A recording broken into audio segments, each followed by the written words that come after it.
हरिओम. भगवद्गीता बोध. योगदास श्री जय गणेश जोशी यांनी केलेले निरूपण. अध्याय 10. विभूती योग. ओम श्री परमात्मने नमः. अथ 10मोऽध्यायः. जय योगेश्वर. परम आत्म्याला नमस्कार. अध्याय 10. श्लोक क्रमांक 38. दंडो दमयतामस्मि नीतिरस्मि जिगीषतां मौनै चैवास्मि गुह्यानाय ज्ञानै ज्ञानवतामहम्. दमन करणाऱ्या साधनांमध्ये मी दंड आहे. जय मिळवणाऱ्यांमधील मी नीती आहे. गुपित ठेवणाऱ्यात मी मौन आहे. ज्ञानी लोकांमधील ज्ञान मी आहे. दंड दमयताम अस्मि. भगवंत श्री सांगत आहे की दमन करणाऱ्या साधनांमध्ये मी दंड आहे.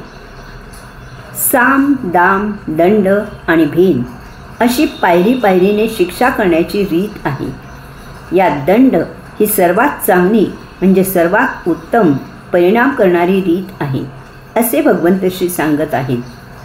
साम म्हणजे सामोपचाराने समेट घडवून आपापसात वाद मिटवणे. हा प्रकार बुद्धीने समजून जाणून आकलन करून घेऊन आचरणात आणला जातो. येथे शिक्षा नसते, दमन नसते, समजुतीचा घोटाळा असतो. त्याचा उलगडा केला जातो आणि वाद मिटतो. परंतु हा पूर्ण शाश्वत प्रकार नाही, कारण येथे वादाचे दमन होत नाही, त्यावर झाकण घातले जाते इतकेच. कदाचित भविष्यात मत बदलले तर पुन्हा वाद निर्माण होऊन उफाळून येऊ शकतो. समजूत पटली नाही तर वाद तसाच राहतो. दाम हा लाच दिल्यासारखा प्रकार असतो. हाही फारसा चांगला प्रकार नाही, कारण जो मनुष्य आज विकत घेतला जाऊ शकतो तोच मनुष्य भविष्यात पुन्हा विकला जाऊ शकतो, कारण यात पैसा मिळवणे हाच एकमेव व्यापारी हेतू असतो. येथे तत्व नसते. भेद भेद हा दुहीला, भांडणाला, युद्धाला कारणीभूत होतो. येथे संहार, नाश होतो. दोन्ही बाजूला नुकसान होते. सत्य आणि असत्य अशा दोन्ही बाजू भरडल्या जातात. हाही काही चांगला प्रकार नाही.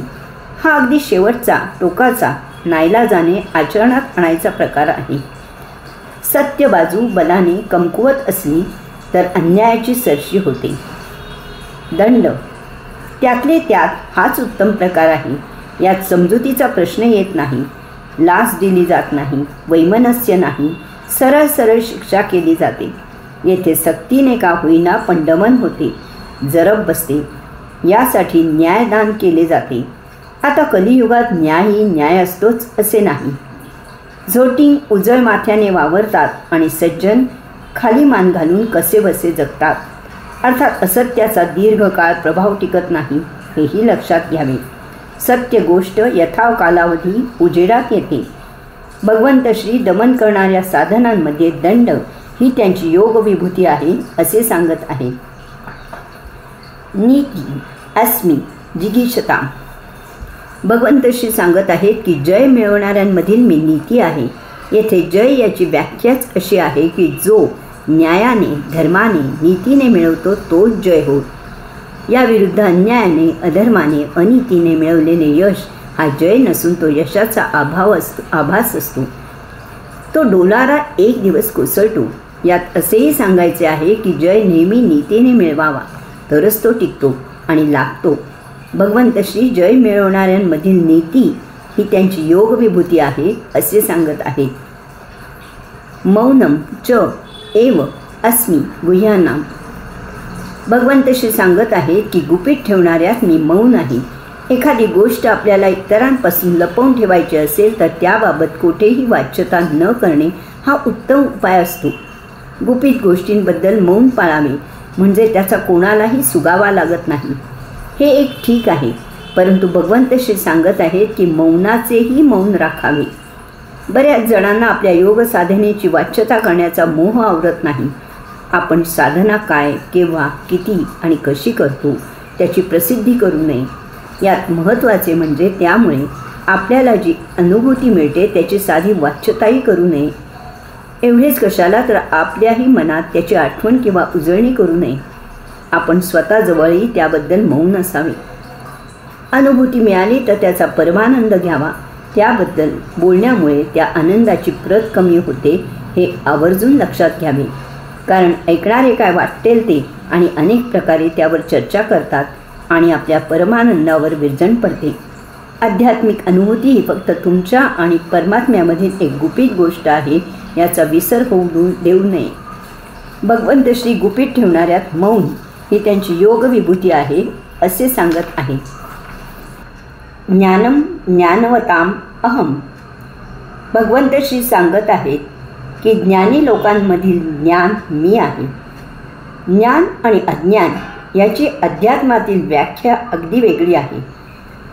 अध्यात्मात भौतिक ज्ञान हे अज्ञानच आहे. त्याचे अगदी साधे कारण म्हणजे भौतिक ज्ञान हे फक्त आणि केवळ अन्न, वस्त्र आणि निवारा या सभोवती फिरत असते. मनुष्य तर प्राणीही हेच करतात. मग त्यासाठी एवढी महाप्रगल्भ बुद्धीची आवश्यकताच नाही. मनुष्य आणि मनुष्येतर प्राणी यांच्या बुद्धीत परमात्म्याने जमीन अस्मानाचा फरक ठेवला आहे. त्यामागे त्या परमात्म्याचा नक्कीच काहीतरी निराळा हेतू आहे. मनुष्येतर प्राण्यांना स्वतःची ओळख नसते. त्यांना आत्मज्ञान नसते. मनुष्याने ते प्राप्त करावे असा परमात्म्याचा हेतू आहे. त्याला स्वची ओळख व्हावी, त्याने स्वतःला जाणावे यासाठीच त्याला इतकी महाप्रगल्भ बुद्धीची देणगी दिलेली आहे. अन्न, वस्त्र आणि निवाऱ्यासाठी इतक्या बुद्धीची गरज नसते. परंतु दुर्दैवाने मनुष्य त्याची प्रगल्भ बुद्धी अन्न, वस्त्र, निवाऱ्यासाठीच खर्च करत असतो. अध्यात्मात ज्ञान म्हणजे आत्मज्ञान, स्वची ओळख.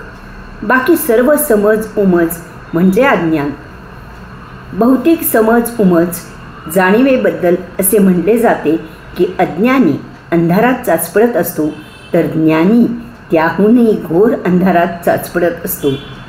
अज्ञानी निदान आपल्याला समजत नाही हे जाणतो आणि इतरांना विचारून आपला मार्ग मोकळा करून घेतो. परंतु ज्ञानी हेही विचारत नाही, कारण त्याला त्याच्या ज्ञानाचा ताठा असतो. त्याला अहंकार असतो. अज्ञानी जसे असेल तसे जगतो. ज्ञानी त्याच्या ज्ञानाच्या तोलामोलाने जगायला पाहतो. त्याविरुद्ध गोष्टी घडत असतात. त्यामुळे तो नेहमी उदास आणि दुःखी असतो. ज्ञानी जाणतो की अमुक आहे ते आपल्याला मिळाले पाहिजे. हा त्याचा सोस कधीही संपत नाही. तृप्ती कधीही होत नाही. भौतिक ज्ञान हे अज्ञानच आहे. फक्त आत्मज्ञान, स्वानुभूती, स्वची ओळख, परमात्म्याचा साक्षात्कार हेच सत्य ज्ञान आहे. कारण ज्याला आत्मज्ञान झाले त्याला या विश्वात मिळवण्यासारखे काहीही शिल्लक राहत नाही. त्यामुळे तो परम आनंदात राहतो. यास्तव भगवंत श्री ज्ञानी लोकांमधील ज्ञान ही त्यांची योग विभूती आहे असे सांगत आहेत. हरिओम.